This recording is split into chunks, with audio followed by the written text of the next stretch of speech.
ከጓደኛዋ ጋራ ቁጭ ብለው ሻይ ቡና እያሉ በነበረበት ሰዓት ዛሬ ደስ የሚል ዜና አለኝ ላንቺ ለጓደኛዬ የምነግርሽ ትላታለች። አንድ ደስ የሚል ዜናና አንድ ደግሞ የሚያሳዝን ዜና አለ። ሁለት ዜናዎች አሉ። እናም ሁለቱን ለመስማት ተዘጋጅ ጓደኛዬ ትላታለች። እሺ አንደኛው ምንድነው? እስኪ ንገሪኝ እባክሽን ስትላት፣ አይ ቆይ ተረጋጋ፣ በእንደዚህ በችኮላ የሚሆን ነገር የለም፣ በተረጋጋ ነው ሁሉ ነገር መስማት የምችይው። እኔ እንደሆነ በቀሌን መበቀል ነው የምፈልገው። እናም እዩልሽ እባክሽ ነፂ ንገሪኝ፣ እውነቱን ንገሪኝ። ምንድነው እሱ? እኔ እንደሆነ በቀሌን ካልተበቀልኩ አርፌ አልቀመጥም። ስለዚህ አሁኑኑ ንገሪኝ ነፂ፣ ምንድነው እሱ? ንገሪኝ እባክሽ ንገሪኝ፣ ጊዜ አትፍጅብኝ ስትላት፣ ይሁልሽ ጓደኛዬ ተረጋጊ። ስትረጋጊ ነው ሁሉንም ነገር መስማት የምትችይው። ካልተረጋጋሽማ ታዲያ ምኑን ትሰሚዋለሽ? ትላታለች። እኮ ነገርኩሽ፣ ንገሪኝ፣ አሁኑኑ ንገሪኝ ስትላት፣ ነፃነትም እባክሽ ነፂ ቶሎ ንገሪኝ ትላታለች። እሷም እሺ በጣም ካስደሳችሁ ነገር ከብዙ ድካም ልፋት በኋላ እኔና ዳግም አብረን አደርን። አይገርምም? ይሄ ነው ደስ የሚለው ዜና።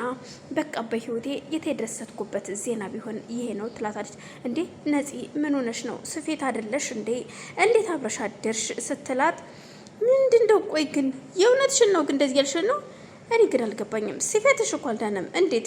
ያው በደንብ ባይሆንም ድኗል። ታውቂያለሽ፣ አንዳንድ ጊዜ የማስመስለው እሱን ለማሳመን የምጠቀማቸው ሲስተሞች ናቸው እና በሱ ምክንያት እንደተጎዳሁኝና እንዲንከባከበኝ በደንብ እንዲንከባከበኝ ስለምፈልግ ነው። እና ይሄን ያህል ደግሞ የወረደ አስተሳሰብ ያለኝ ልጅ አይደለሁም። በደንብ አስባለሁ። ለዛም ነው እሱን እጄ ለማስገባት እንደመመኝና እንደተጎዳው አድርጌ የማስመስለው። እናም ደግሞ ዶክተሬን ስላናገርኩትኝ ምንም ችግር የለውም፣ ብዙም እኮ አልታመምኩም፣ በጣም ቀላል ነው። እኔ ግን የምልሽ ጓደኛዬ አደራሽን፣ ስፌቱ ደግሞ ኢንፌክሽን ፈጥሮ ደግሞ የሆነ በኋላ ላይ የባሰ ችግር ውስጥ እንዳትገቢ ትላታለች።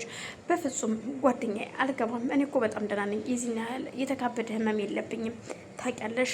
ስለዚህ ምንም ከአንዴም የሁለተኛው ፋሻ እኮ ደግሞ ዝም ብሎ እኮ ነው ለድራማ ላይ የተደረገው። የእውነቴን ነው የምልሽ።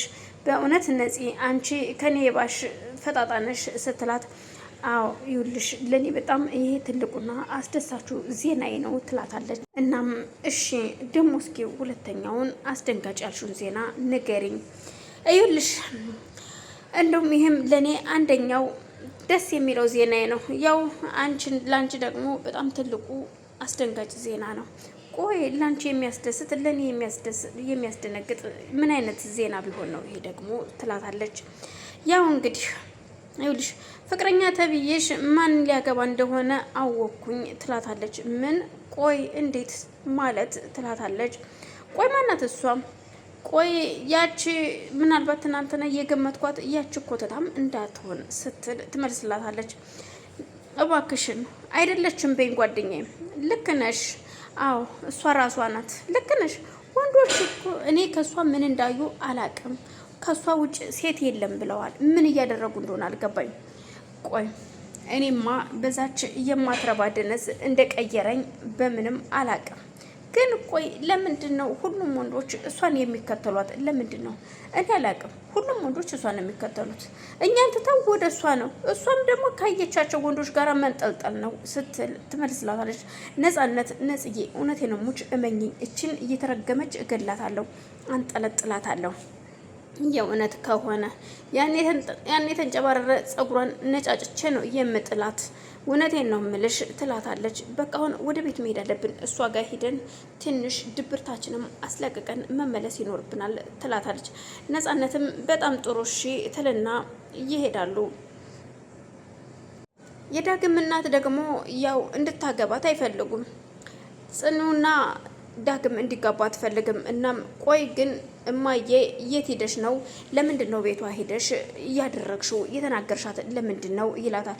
ቆይቼ የተረገመች እግሬ ከቤት ሲወጣ ደውላ ነገረች አይደለም? ቆይ ለምንድን ነው ግን ለምንድን ነው እሷስ የነገረች? ካየህ እናትና ልጅ የምታጣላይቺ ለትዳር አትሆንህም። ስለዚህ እዩልህ ተዋት፣ በቃ ተዋት በቃ ተዋት፣ ተወኝ ካለች ተዋት። እሷማ አንቺ ደሽ ስለተናገርሻት እንደማታገባኝና እንደማትፈልግ ነገረችኝ። ስለዚህ ከጓደኛ አጣልታለች፣ ከኔም ከእናትህ ልታጣላክ ነው። ስለዚህ ተዋት። እሷ ያጣችውን ሰላም ሁሉም ሰው እንዲያጣ ነው የምትፈልገው። እባክህ ተዋት። ይኸውልሽማ ሄመን እንደዚ አይነት ሴት እንዳልሆነች እየነገርኩሽ ነው። ልመኝኝ እማዬ። እንደውም ተይው፣ እኔ ከአንቺ ጋር ምን አነጋገረኝ ይልና እናቱን ትቷት ተነስቶ ይሄዳል።